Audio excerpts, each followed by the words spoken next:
Antes de ir a nuestra entrevista con el maestro Jorge Santa Cruz, como todos los martes, le informo rápidamente que está por concluir el partido entre México y Polonia, minuto 87, van 0-0. Ahora sí, vamos con el maestro y también periodista independiente Jorge Santa Cruz. Maestro, ¿cómo está? Muy buenas tardes.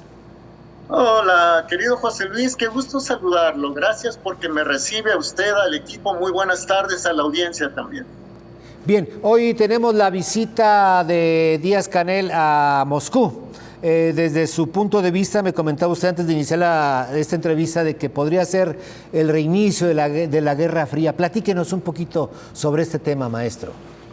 Sí, cómo no, José Luis, y efectivamente, desde el punto de vista de quien habla, la visita del sucesor de los Castro-Ruz en el poder en Cuba, Miguel Díaz-Canel a Moscú, significa sin duda un viraje del discurso de Putin, del presidente ruso Vladimir Putin, hacia las posturas de la Guerra Fría que imperaron en el mundo desde finales de la Segunda Guerra Mundial y prácticamente hasta finales de la década de los 80 y principios de los 90. Mire usted, el presidente ruso, Vladimir Putin, se ha echado a cuestas la tarea de recuperar la grandeza de Rusia. Incluso utiliza la bandera imperial rusa y en la bandera aparece el icono de San Jorge. El presidente Putin se ha pronunciado en reiteradas ocasiones por mantener los valores tradicionales, por ejemplo en la Rusia ortodoxa, como los valores de la familia, de la vida, del matrimonio, etc. Y ha calificado a los países occidentales, los ha calificado incluso de satánicos por ir en contra de estos valores naturales. Le recomiendo al público que esté interesado que revise el discurso que pronunció el presidente Putin el 30 de septiembre de este año, cuando firmó el documento que oficializó la incorporación a Rusia de Jersón, de Zaporilla, de Donetsk y de Lugansk. Él habló de que son valores son valores satánicos. Bueno, pero el caso es que hoy el presidente Putin recibió al presidente de Cuba, Miguel Díaz-Canel. Y el presidente Díaz-Canel pues señaló que le impresionó mucho ese discurso del 30 de septiembre y que en muchos puntos estaba de acuerdo con el presidente Putin, pero no dijo en todos. ¿Y por qué Díaz-Canel no puede estar de acuerdo en todos? Porque en semanas recientes se llevó a cabo una consulta en Cuba donde se aprobó la agenda LGBT+. Bueno, pero el asunto que nos ocupa es más de orden geopolítico. El presidente Putin tiene una agenda nacionalista, pero con un propósito multipolar. Quiere recuperar la grandeza de Rusia y que Rusia sea uno de los ejes del modelo multipolar. Y uno de los enclaves estratégicos de Putin en América Latina, pues es Cuba. Entonces, a pesar de que en Cuba tienen ya aprobada una serie de medidas pro la comunidad LGBT, pues el presidente Putin selló un pacto con Díaz-Canel en materia política, económica, comercial, cultural. Pero el portavoz del presidente Putin, el señor Dmitry Peskov, señaló que la cooperación puede llegar a ser militar. El presidente Putin, con Cuba, el presidente Putin, al inaugurar la estatua de Fidel Castro, una estatua que mide 3 metros de altura, dijo que Fidel Castro fue un símbolo de una época entera de los movimientos de liberación nacional, de la caída del sistema colonial y de la creación de nuevos estados independientes en América Latina y en África.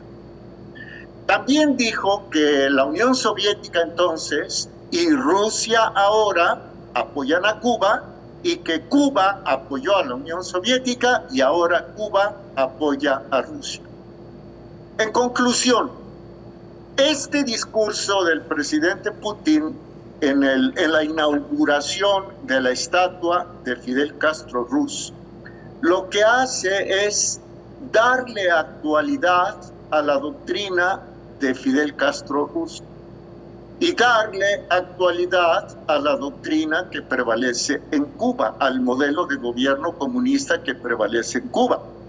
Además, hace pocas horas también, Moscú selló un pacto de cooperación nuclear pacífica con Nicaragua, cuyo gobierno es socialista. En síntesis, estimado José Luis, desde el punto de vista de su servidor, Putin ha retomado el discurso de la Guerra Fría y le conviene tener en Cuba misiles, le conviene tener armamento aeroespacial de última generación para amagar o para defenderse, según sea el caso, de los Estados Unidos. A juicio de su servidor, lo reitero y concluyo, estamos en el reinicio de la Guerra Fría. José Luis. 2 preguntas, maestro. Una, solamente les ofrece ayuda militar, que creo que lo que menos necesitan esos países es la ayuda militar. Bueno, en realidad, en el documento que se firmó por parte de Putin y de Díaz-Canel, lo primero que ofrece Rusia a Cuba es luchar contra el bloqueo. Este bloqueo que instituyó el gobierno de los Estados Unidos hace más de 6 décadas, o por ahí de 6 décadas. Luchar contra los bloqueos, las restricciones, contra las sanciones, pero también tener un intercambio político, económico, comercial y cultural. Sin embargo, lo reitero, el portavoz del Kremlin, Peskov, dijo que también se pueden discutir temas como la cooperación militar, específicamente con Cuba. José Luis. Bien, la otra pregunta sería entonces volver a aquella película de Nikita Khrushchev con el asunto de los misiles, ¿verdad? ¿Se acuerda usted, maestro? Del zapato, ¿no? Sí. Aquella escena. Mire, creo que es muy temprano para eso. Porque finalmente, y lo dijeron Biden y Xi en la reunión que sostuvieron en días pasados en el marco de la cumbre del Grupo de los 20, el conflicto en Europa del Este no puede llevarse a cabo o no puede trascender a la esfera nuclear porque sería una catástrofe para la humanidad. Pero como el presidente Putin no ha logrado que las fuerzas rusas avasallen en Ucrania, y esto también hay que reconocerlo, porque Occidente en general ha dado un apoyo ingente a Ucrania, pues entonces una medida táctico-estratégica que podría contemplar Putin, insisto, podría contemplar Putin a futuro, sería tomar a Cuba como una base aeroespacial. Esa es la lectura que tiene su servidor. Bien, y es una película que ya se vio allá por los años 60, ¿verdad, maestro? Así es. Bien, ¿algo más que desea agregar sobre ese tema? ¿De usted? ¿Algo más que desea agregar sobre la visita de Díaz-Canel a Moscú? Nada más. Se están reconfigurando nuevamente 2 bloques. En un bloque los neoliberales a ultranza y en el otro bloque los socialistas comunistas, como en los 40 y tantos, 50, 60, 70, 80. Bien, pues muchas gracias al maestro Jorge Santa Cruz.